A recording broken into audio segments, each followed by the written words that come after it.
देखिए कि JAC board class 10 science वाला ठीक है। पाठ करना है कि विद्युत धारा के चुंबकीय प्रभाव इकर में जो अभ्यास कर सवाल जवाब है नी उके हमें एखन देखब माने अभ्यास कर सवाल जवाब के देखब पाठ है कि विद्युत धारा के चुंबकीय प्रभाव। ये देखिए पहला सवाल का कहते निम्नलिखित में से कौन किस लंबे विद्युत धारावाही तार के निकट चुंबकीय क्षेत्र का सही वर्णन करता है। 4 ऑप्शन दे है तो उत्तर में सही उत्तर है चुंबकीय क्षेत्र की सकेंद्री क्षेत्र रेखाओं का केंद्र तार होता है। विद्युत धारावाही तार के निकट चुंबकीय क्षेत्र का सही वर्णन कौन सा करता है। तो देख इकर में जो डी नंबर दे चुंबकीय क्षेत्र की सकेंद्री क्षेत्र रेखाएं का केंद्र तार होता है। केंद्र तार होता है कहते ठीक है माने इस तरह से इस टाइप करते हे वाला सही संकेत का। दूसरा है विद्युत चुंबकीय की प्रेरण की परिघटना तो इतना में कौन सा उत्तर है। तो वो है कि कुंडली तथा चुंबक के बीच अपेक्षिक गति के कारण कुंडली में प्रेरित विद्युत धारा उत्पन्न करना माने कुंडली तथा चुंबक के बीच अपेक्षिक गति के कारण कुंडली में प्रेरित विद्युत धारा उत्पन्न करना ठीक है। तीसरा विद्युत धारा उत्पन्न करने की युक्ति को क्या कहते हैं। तो इसका उत्तर है जनित्र कहते हैं विद्युत धारा उत्पन्न का ठीक है। चौथा है किसी एसी जनित्र तथा डीसी जनित्र में एक मूलभूत अंतर यह है कि इसका सही उत्तर हो जाए एसी जनित्र में सर्दी वलय होती है जबकि डीसी जनित्र में दिक् परिवर्तक होता है। एसी जनित्र में सर्दी वलय होती है जबकि डीसी जनित्र में दिक् परिवर्तक होता है। एसी माने अल्टरनेटिंग करंट और डीसी माने डायरेक्ट करंट प्रत्यावर्ती धारा और दिष्ट धारा ठीक है। तो एसी जनित्र में सर्दी वलय होती है ये ऑप्शन है जबकि डीसी जनित्र में दिक् परिवर्तक वलय होता है दिक् परिवर्तक होता है। यह अंतर है ठीक।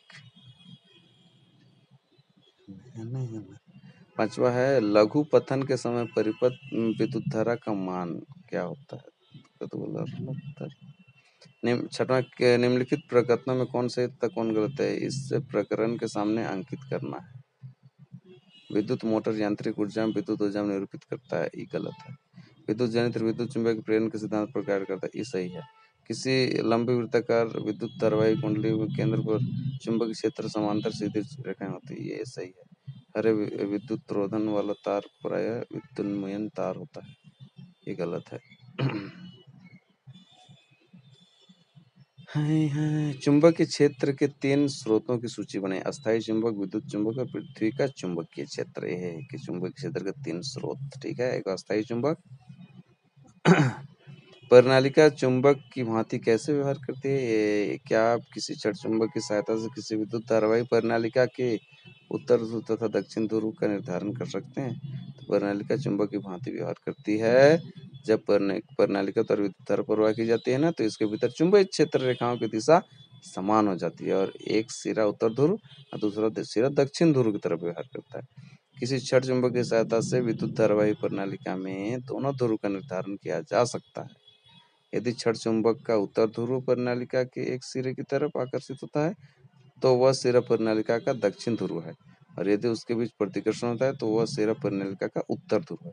माने सेम पोल हो तो क्या है तो विकर्षण है और अलग अलग नॉर्थ पोल साउथ पोल है तो आकर्षण हो जाए।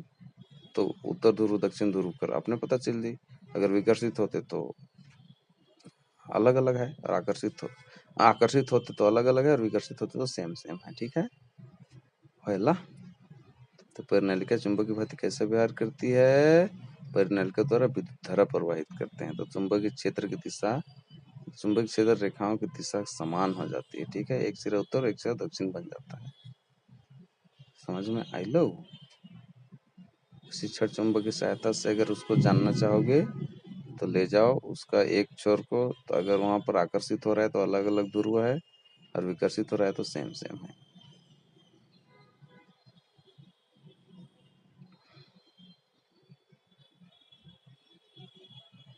चलिए तो समझ में खोल करके इस जानकारी करब। अगला है किसी चुंबक के क्षेत्र में विद्युत धारावाही चालक का आरोपित बल कब अधिकतम होता है? किसी चुंबकीय क्षेत्र में स्थित विद्युत धारावाही चालक का आरोपित बल तब अधिकतम होता है जब विद्युत धारा की दिशा चुंबकीय क्षेत्र की दिशा के लंबवत होती है। सबसे ज्यादा बल, आरोपित बल अधिकतम कब होता है? जब माने विद्युत धारा की दिशा और चुंबकीय क्षेत्र की दिशा लंबवत हो जाए 90 डिग्री। मान लीजिए आप किसी चैम्बर पर अपनी पीठ को किसी दीवार में लगाकर बैठे हैं, कोई इलेक्ट्रॉन पुंज पीछे से दीवार के सामने वाली दीवार क्षैतिज गमन करते हुए किसी प्रबल चुंबकीय क्षेत्र द्वारा आपके दाईं ओर विक्षेपित हो जाता है। चुंबकीय क्षेत्र की दिशा क्या है? फ्लेमिंग के बामहस्त नियम के अनुसार आरोपित बल की दिशा चुंबकीय क्षेत्र तथा विद्युत धारा दोनों की दिशाओं में लंबवत होती है। विद्युत धारा की दिशा इलेक्ट्रॉनों की गति की दिशा के विपरीत होती है, इसलिए चुंबकीय क्षेत्र की दिशा नीचे की ओर होगी। चुंबकीय क्षेत्र की बामहस्त नियम के खाली जान जाए है कौन वाला चुंबकीय क्षेत्र की दिशा के दिखाते है नहीं। एक चैम्बर में अपने पीठ, चल ठीक है। विद्युत मोटर का नामांकित आरेख खींचिए, इसके सिद्धांत तथा कार्यविधि स्पष्ट कीजिए। विद्युत मोटर में विभक्त वलय का क्या महत्व है? तो विद्युत मोटर में विभक्त वलय दिक् परिवर्तक का कार्य करता है। ये परिवर्तन विद्युत धारा के प्रवाह को एक्साइटेड करने में सहायता करता है, बढ़ाए में, ठीक है। विद्युत धारा के एक्साइटेड होने पर दोनों भुजाओं पर आरोपित बल की दिशाएं में भी एक्साइटेड होती है। कुंडली की पहली भुजा को पहले नीचे धकेली गई थी, वह ऊपर धकेली जाती है और ऊपर वाली भुजा को नीचे धकेल दी जाती है। प्रत्येक आधे घूर्णन के बाद यह क्रम दोहराया जाता है और कुंडली और धुरी का लगातार घूर्णन होते रहता है। माने एगो नीचे एगो मानो को घुमाते रहे चालू हो जाएगा, वही मोटर, ठीक है, चुंबक के बीच रिपीट होते जाएगा। एगो नीचे धकेले एगो ऊपर धकेले, एगो नीचे धकेले एगो, मतलब पावर है नहीं पोल में, मतलब बार बार दोहरावे तो कुंडली और धुरी में लगातार घूर्णन होते रहता है, तब ना करंट उरेंट आता है।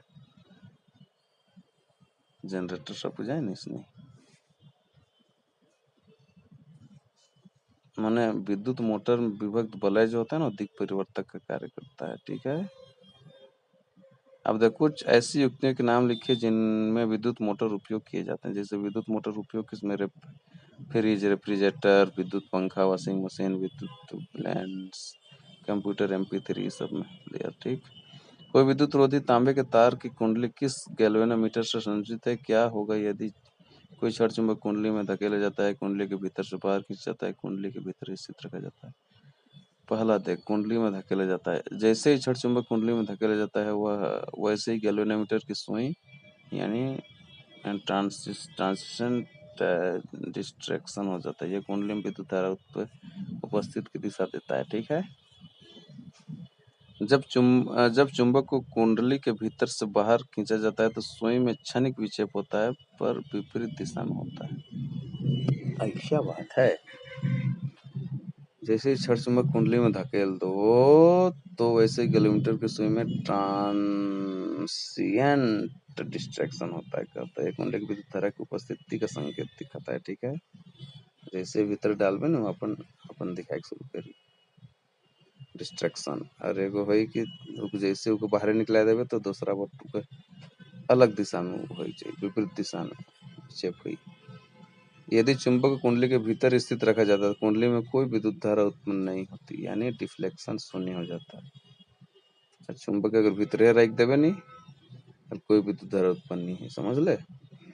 14 दो वृत्ताकार कुंडली ए तथा बी एक दूसरे के निकट स्थित है। यदि कुंडली ए में विद्युत धारा में कोई परिवर्तन करे तो क्या कुंडली बी में कोई विद्युत धारा प्रेरित होगी? कारण लिखिए। हाँ, जब कुंडली ए से विद्युत धारा में परिवर्तन किया जाता है तो कुंडली बी में भी विद्युत धारा प्रेरित होगी। कुंडली ए में विद्युत धारा में परिवर्तन के कारण चुंबकीय बल रेखाएं कुंडली बी के साथ बदल जाती है और वह कुंडली बी में विद्युत धारा को उत्पन्न कर देती है। निम्नलिखित की दिशा को निर्धारण करने वाला नियम लिखिए। किसी विद्युत धारा वाही सीधे चालक के चारों ओर उत्पन्न चुंबकीय क्षेत्र। देख, दक्षिण हस्त अंगूठा नियम के अनुसार दक्षिण हस्त अंगुष्ठ नियम यदि आप अपने दाहिने हाथ में विद्युत धारा वाले चालक को इस प्रकार पकड़े कि आपका अंगूठा विद्युत धारा की दिशा में, ये दाहिना वाला नियम है, दाहिना हाथ वाला, ठीक है। किसी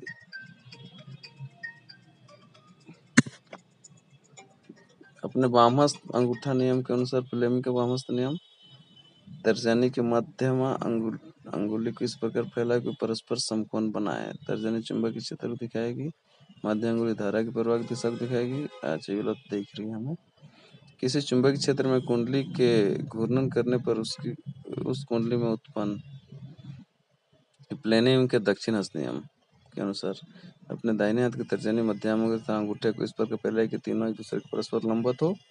इसमें तर्जनी चुंबकीय क्षेत्र की दिशा को दिखाता है, अंगूठा चालक की गति की दिशा को दिखाता है और मध्यमा चालक प्रेरित विद्युत धारा की दिशा को दिखाता है। ठीक है, ये हो गया फ्लेमिंग का दक्षिण नियम। निम्नलिखित आरेख खींचकर किसी विद्युत जनित्र का मूल सिद्धांत तथा कार्य विधि स्पष्ट कीजिए। इसमें ब्रूसों का कार्य क्या है, क्या कार्य है? ब्रूसों का कार्य क्या है? विद्युत जनित्र का मूल सिद्धांत तथा कार्य विधि स्पष्ट करेगा। आरेख खींच के विद्युत जनित्र, नामांकित आरेख खींचे खाता हूँ, नाम भी लिखे है। देख,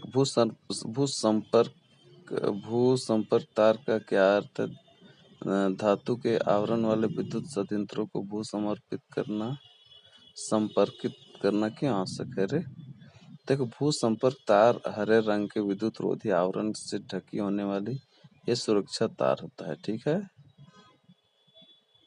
जो घर के निकट भूमि के भीतर बहुत गहराई में दबी हुई धातु की प्लेट से संयोजित रहती है, जो अल्प प्रतिरोध के चालन पर पथ प्रस्तुत करती है। इससे यह सुनिश्चित होता है कि यदि किसी उपकरण में विद्युत इंसुलेशन कट गया हो तो खराब हो गया हो तो उपकरण के शरीर से वह तार संपर्क बना रहा तो उस उपकरण को छूने या विद्युत का झटका लगने की संभावना नहीं होती, क्योंकि जैसे ही जीवित तार उपकरण के शरीर को छूता है, शॉर्ट सर्किट की स्थिति बन जाती है और बहुत अधिक धारा बहने के कारण फ्यूज तुरंत उड़ जाते हैं या सर्किट या एमसीबी आदि बंद हो जाते हैं। यानी साधित्र के धात्विक आवरण में विद्युत धारा का कोई क्षरण होने पर उस साधित्र के विभव भूमि विभव के बराबर हो जाएगा, यानी शून्य, और इसे इस्तेमाल कर रहा व्यक्ति तीव्र विद्युत आघात से बच जाएगा।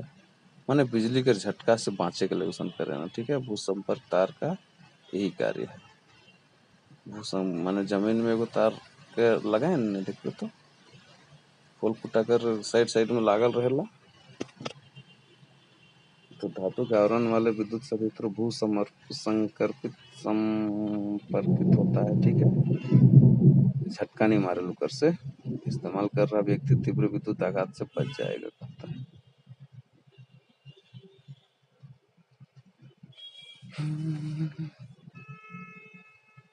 अगला सवाल देखते हैं क्या है। किसी विद्युत परिपथ में लघु पतन कब होता है? जब विद्युन्मय तार यानी धनात्मक तार का उदासीन तार यानी ऋणात्मक तार सीधे संपर्क में आ जाता है, तब विद्युत परिपथ में अकस्मात बहुत अधिक विद्युत धारा हो जाती है और लघु पतन हो जाता है। ऐसा तब होता है जब तारों के विद्युत रोधी आवरण क्षतिग्रस्त हो जाए या साधित्र में कोई दोष, माने दियो तार साइट गया कहते हैं, लघु पतन हो जाता है, शॉर्ट सर्किट जिसको बोलते हैं हम लोग।